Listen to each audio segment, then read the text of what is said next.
Baie hartlik welkom, liewe gemeente en liewe vriende. Ons is nog steeds besig met Markus, maar vanmôre is ons nou hier by Markus 13, waar dit gaan oor profeseë. So ek gaan vir julle 'n gedeelte lees uit Markus 13 vanaf vers 1.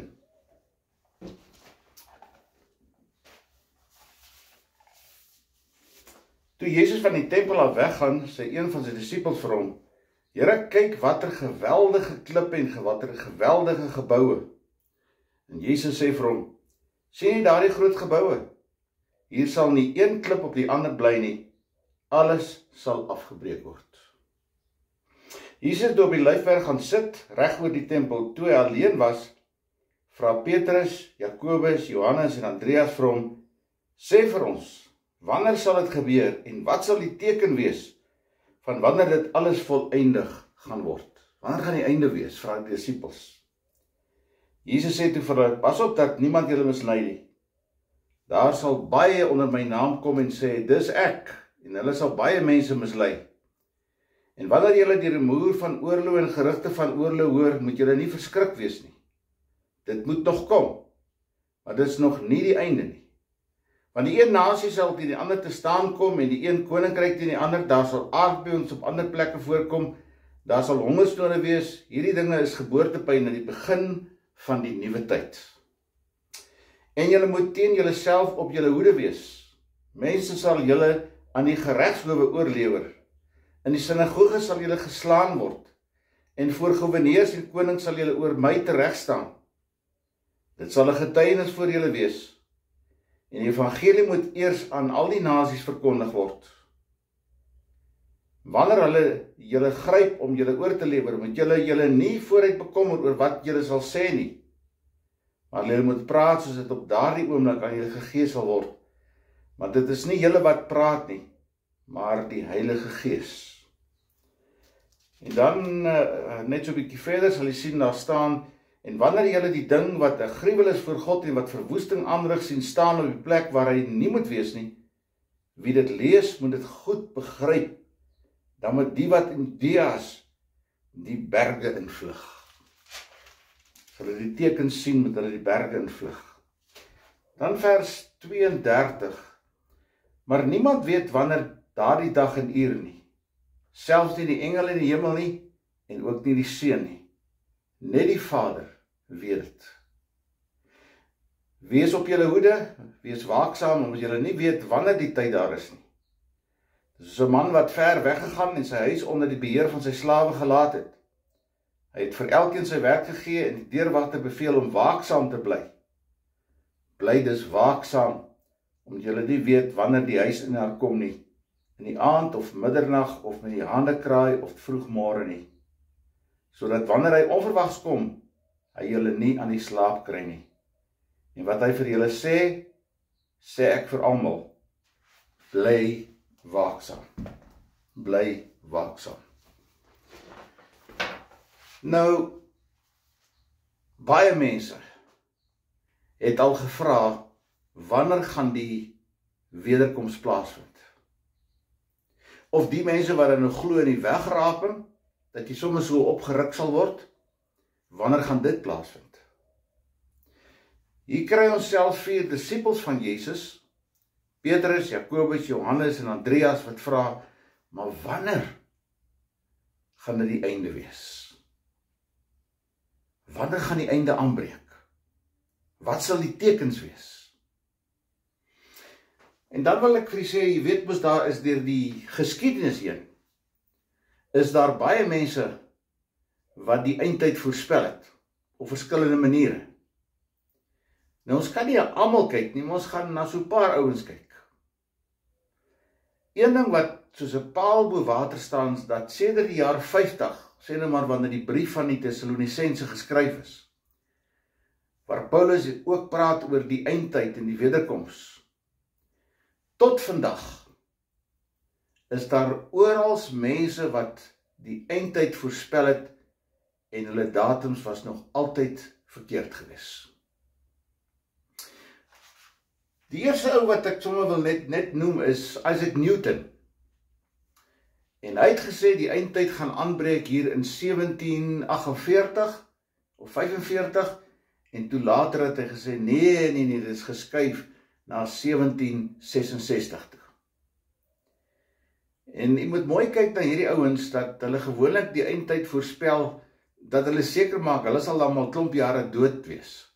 Anders gaan hulle baie probleme kry. Soos van hulle wel gekry het. Die ander jou is John Napier, Sir John Napier, wat die logaritmes in wiskunde uitgewerk het. Nou hy het bereken, elke 245 jaar, dan gebeur daar iets. En hy baseer dit op Openbaring 5, op die 7 seels en die 7 bakke vol wierook. En hy sê met ander woorde, hierdie engel sal die trompet blaas vir 245 jaar. En dan gaan die einde aanbreek. En daarom maak hy ook dan 'n voorspelling van 1786 sal Christus kom. En dan sal dit finaal die einde wees. Ook hy was verkeerd gewees. Die guru van die logaritmes. Dan 'n ander baie belangrike Amerikaner, nou dis interessant net terloops, dat almal voorspel eintlik die wederkoms gaan plaasvind in Israel, Amerika, Iran, Irak, so ons is buite gevaar. Ander is John Hagee, Amerikaner, wat 'n klompie boeke geskryf het, wat nie almal sleg is nie, maar hy het onder andere gepraat van die terminale generasie. Ons, met ander woorde, is die terminale generasie. Met ander woorde, as daar profetiese uitsprake gelewer is in die jaar 50 of 70, of in Markus se geval, miskien in die jaar 60, dan sê hy, maar dit was nie van toepassing op die mense toe nie. Daai ouens het in hulle profesie vooruit gekyk na ons geslag toe, ons geslag mense. En dat het dan sou die wederkoms dan plaasvind. Met ander woorde, vir jare, eeue, het die profesie niks beteken nie. En dit kan tog nie wees nie, ons kom net naby uit. So John Hagee het ook dan gesê dat die veiligste plek, lyk my, die ouens van destyds ook gesê, die veiligste plek om te wees is daar by die Drakensberge. En daarom is dit so, as ek my nie misreken nie, klomp jare terug, was daar Hollanders en Duitsers en Switserse ouens wat daar vir hulle plekkies gaan koop daar in die Vrystaat en in die Drakensberg en KwaZulu-Natal, want hulle weet daar sal hulle veilig wees. Daar gaan hulle nie gesteer word nie. En dan sê Hagee ook, daar sal pla wees en peste en epidemies en aardbewings en so aan. En hy sien dan ook, toe die staat Israel gestig is in 1948, dat dit gaan die teken wees van die begin van die einde. Nou ja, 1948, ek was toen nog nie eens gebore nie, so dis daarom 'n tyd terug. En John Hagee was maar ook verkeerd gewees. Dat daar meer aardbewings gaan wees, en peste en die soort van goed, en sy naam is maar net omdat ons dit beter kan bereken as destyds. As jy gaan kyk wat se drama en aardbewings daar was in die tyd van Korinthe en daar in Turkye, waar daar hele stede uitgewoes is, dan sê dit vir u dat wat ons vandag sien is nie 'n nuwe ding nie. Dit kom al jare en jare. Dan is daar 'n ander ou, Harold Camping. Hy was 'n baie ryk man, sy bates was op 'n stadium $120 miljoen sterk, en dink hy het ook op 'n stadium gestaan vir die Amerikaanse presidentsverkiesing, maar hy het gesê, 21 Mei 2012, dit is die datum. Dis die datum wat ek die wederkoms gaan plaasvind, of hy het eintlik gepraat van die wegraping, wat die wegraping gaan plaasvind. Nou wegraping beteken daar sal ouens so langs mekaar staan en gesels en skielik daar gaan hy. Of jy ry in 'n kar en die bestuurder word weggeraap en daar gaan hy. Hier by die venster uit. So dis wat hulle gesê het. En ja, om eers te dink aan as jy in 'n vliegtuig ry, hier in 'n groot massale vliegtuig, die volgende oomblik is dit die wegraping en die loods word weggeraap en dan gaan die vliegtuig. Nee, ek dink is 'n bietjie onverantwoordelik om met die Bybel so te werk. Trouwens, Camping het ook gesê, daar gaan ouens van die buitenste ruim kom, want hulle het eeue gelede het hulle goud by ons land kom haal. En hulle goud raak nou op, en hulle gaan binnekort kom, en hulle gaan dan die goud die weer in hierdie land kom vat. Nou ja, sedert 2012 het nog niks gebeur nie, en ons trek nou 'n klompie jare later, so ek weet nie wat het van die ouens in tussentyd geword nie. Die een ding wat soos 'n paal bo water staan, wat jy by al hierdie mense moet sien, by almal, van die jaar 50 tot 2025, waar ons nou trek, is dat almal was verkeerd gewees.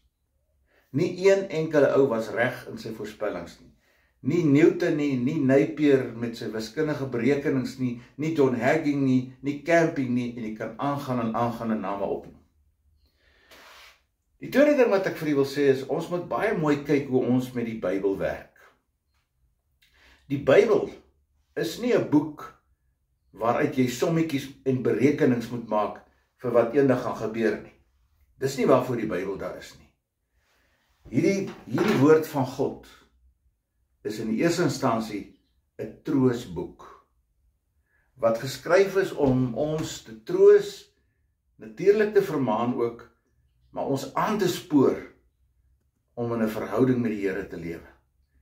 Maar dis nie 'n boek waarin jy allerlei berekeningkies en sommetjies uit kan maak om dinge te bereken nie. Soos mense sal byvoorbeeld sê, as jy Openbaring lees van die 144.000 wat gered sal word, dan sê die ouens, ja, jy sien, daar gaan net 144.000 gered word, en dan gaan die poorte van die hemel nou sluit. Terwyl 144.000 word bereken met die getal 12, maal 12, maal 10, maal 10, maal 10. Nou 12 is die drie-enige God wat regeer in die 4 windstreke, suid, noord, oos en wes, en 10 is ook 'n volmaakte getal, so daar sal oorgenoeg geleentheid wees vir almal om toegang te kry tot die hemel. En terloops, die hel is nog nie gemaak nie. Want as die hel gemaak was, dan het dit beteken, God was so boos in sy denke, dat hy by voorbaat die hel gemaak het, sodat mense na die hel kan gaan. En God wil nie hê mense moet verlore gaan nie. God wil nie hê mense moet in die hel beland nie. En daarom sal God uitstel en uitstel, totdat die tyd reg is. Want God beheer die tyd. Onthou, as die disippels vir Jesus vra, en ek dink omtrent 5 maal is daai uitsprake van Jesus sê, van die dag en die uur weet niemand nie, alleen maar die Vader. Dat God die Vader hou die tyd vas. En hy kan die tyd bietjie verleng, hy kan dit selfs verkort. Maar ons kan ons nie inmeng in dit nie. Dis in God se hande. Dis God wat die tyd bepaal. En as jy sien die tyd is nog nie reg nie, kan dit bietjie uitskuif. Soos daai gelykenis wat ons kry van die 10 meisies met die olie hulle lampies. En die 5 wat terwyl olie hulle lampie gehad het, moes wag vir die bruidegom tot middernag voordat hy sou kom. Nou vir 'n bruidegom om tot middernag te wag, sê nogal iets van die bruidegom. Maar die bruidegom is Jesus. En hy sal kom op die tyd wat God bepaal het. Dan sal hy weer kom. God kan met ander woorde die tyd skuif. Hy kan dit bestuur en beheer. Dis nie my en jou werk om die tyd te bereken nie. Dis in God se hande. En dankie tog daarvoor. Daar's wel sekere tye wat vir ons 'n ruk na in die tyd van Jesus begin meer duidelik word het. Want ons weet toe in die tyd van Jesus het Herodes geregeer van 4 voor Christus tot 37 na Christus. En daarmee weet ons jaartelling is 'n bietjie uit, maar ons weet ook wat om daarmee te maak. Met die kindertjies wat doodgemaak is 2 jaar en jonger, moet daar nog 'n bietjie 2 jaar plus extra bygesit word. So ons jaartelling moet so ongeveer 7 jaar uit. Maar moet nou nie bekommer wees dat jy skielik 7 jaar ouer is nie. Dis nie belangrik nie. Daarna lees ons in Lukas van Tiberius wat koning geword het. Ons lees in Matteus van Cyrenius wat die sensus gedoen het. Daarom het Josef en Maria gegaan na die dorpie waar hulle eiendom besit het, na Bethlehem. En ons weet ook daai datums kan ons bepaal. So die datums kan ons baie beter bepaal later jare aan. Maar vroeër jare, nou moet jy mooi hoor, vroeër jare is tyd bereken nie volgens datums nie, glad nie. Tyd het eers 'n werklikheid vir ons geword in die tyd van die Egiptenare en die Babiloniërs. Hulle tyd, so, ek wil nie detail op ingaan nie, hulle het bietjie nader bereken hoe werk die tyd uit, hierdie tyd wat jy het op jou horlosie. Maar destyds is tyd bereken op mense en gebeure. Met ander woorde, as daar iets plaasgevind het, as daar 'n groot gebeurtenis was, dan kon jy dit verwys na daai tyd toe. Soos wat mense vroeër jare gepraat het van die depressiejare. En dadelik weet ek in my kop, ja, dis hier in 1931, 33, dis die dae van die depressie. Maar dis gekoppel aan mense en aan gebeure. Maar net God weet hoe om daai tyd te skuif. En daarom sê 2 Petrus 3 ook vir ons duidelik, ons moet een ding onthou dat 1000 jaar vir God soos een dag is. God werk anders te met tyd. Trouwens, aan die begin van die skepping, en net daarna het mense verskriklik oud geword. En dan in Genesis 6 vers 3 meen ek, staan daar God het besluit, julle tyd gaan nou korter word, julle leeftyd gaan net 120 jaar maksimum wees. So God besluit oor tyd van die wederkoms en oor die tyd van my leeftyd op aarde, en van jou leeftyd natuurlik. Wanneer gaan die einde kom? Ons weet nie. Daar gaan peste wees, daar gaan aardbewings wees, en daar gaan meer aardbewings waarskynlik wees, omdat ons dit beter kan bereken. Daar gaan tsunamies wees, daar gaan valse Christusse wees. Dit sê Markus 13. Christene gaan vervolg word. Daar staan in Markus 13, hulle gaan vlug in die berge in. En wat inderdaad gebeur het. Op 'n stadium lees ons by Flavius Josephus dat daar geweldige vervolging onder die Christene was en onder die Jode. Daar is iets soos 500 Jode per dag doodgemaak. Rondom Jerusalem aan kruise opgehang. So die wat die tekens kon raak lees van die tyd, het gevlug uit die berge in. Ander is eenvoudig doodgemaak. Maar die presiese tyd kan ek en jy nie bereken. Dis ook nie ons plek om dit te bereken nie. Nou, nog ietsie wat ek wil sê, die derde ding is oor profesie. Jy moet nooit dink profesie word waar, of die profeet sal nou iets sê vir wat oor 2000 jaar gaan gebeur nie. Daarmee is al die voorspellers verkeerd. Kom ek lees vir die wat sê Deuteronomium 18 vers 20. 'n Profeet wat hom dit aanmatig om in my naam iets te sê wat ek hom nie beveel het nie, moet sterf. Dit geld ook van die profeet wat in die naam van ander gode praat. Wanneer jy jou afvra, hoe sal ek die woorde kan uitken wat die Here nie met die profeet gepraat het nie?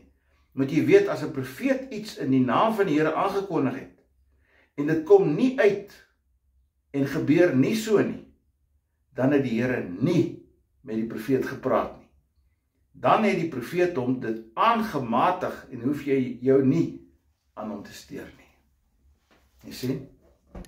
Dan kom dit nie van die Here af nie. So, 'n mens moet baie duidelik dit ook raak sien, dat 'n profeet voorspel sekere dinge wat die Here vir hom gesê het, en dis waar van geslag tot geslag. Dis waar van die 5de eeu, die 7de, die 11de, die 20ste eeu, dis waar van alle tye. Dit moet ons onthou. So profesie is nie net vir een dag nie. En daarom die ouens wat sê, ons is nou die terminale geslag waarin dit gaan gebeur, hulle is verkeerd. Hulle is absoluut verkeerd. Jy ken ook daai gedeelte in Lukas 14. Jy ken tog daai gedeelte ook, wat daar 'n ete berei word. En wanneer die uitgenooides die allerhande verskoning het, die een het 'n vrou getrou, en die een 5 paar osse, ensovoorts, en hulle kan nie nou kom nie, dan sê die eienaar, gaan haal die mense daar in die stede. En as hy weer kyk en hy sien dit is nog nie vol genoeg nie, dan sê hy, gaan haal die mense daar in die lanings, in die agterstraatjies, gaan haal hulle, maak hulle bymekaar. Want die feesmaal gaan alleen aangaan as die eienaar, as God so besluit het. God bepaal wanneer die feessaal vol is, wanneer hy die wederkoms gaan laat aanbreek. Soos daar vele sulke tekste, Lukas 18, 1-7 het ons ook soort van so gedeelte. Dan kry ons daai van die weduwee en die regter, wat pleit, dat die regter haar saak moet verhoor. En dan op die ouend word daar gesê, maar al sou hy nie, nogtans sal hy. Nou, gaan nie dit verder ontleed nie.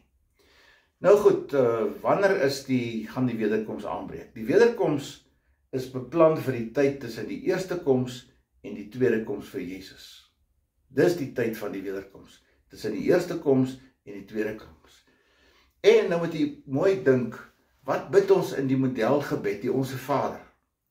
Laat u koninkryk kom. So, ons moet eintlik elke dag gaan opstaan en gaan slaap en sê, Here, ek is reg, laat u koninkryk asseblief kom. Kom. En daar in Openbaring sien ons, word die woordjie Maranatha gebruik.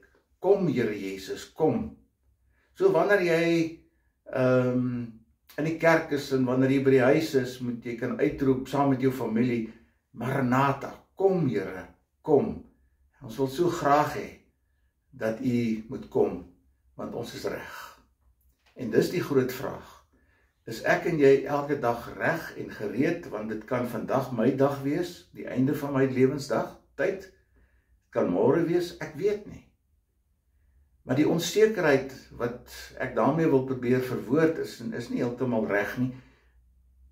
Ek moet eenvoudig weet, ek moet elke dag gereed wees. En ek moet elke dag kan sê, miskien veral by die nagmaaltafel, kom Here Jesus, kom. Ons wag vir u, ons kan nie wag dat u kom nie. Dis wanneer die eindtyd 'n beter opsie vir my en vir jou is.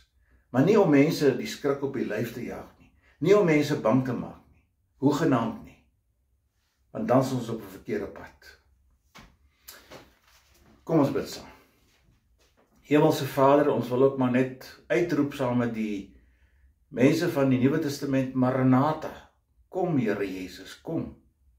Kom Here Jesus. Ons is gereed. Vergeef ons swakheid. Vergeef ons sondes. En kom om ons te haal, om saam met u te wees vir ewig en vir altyd.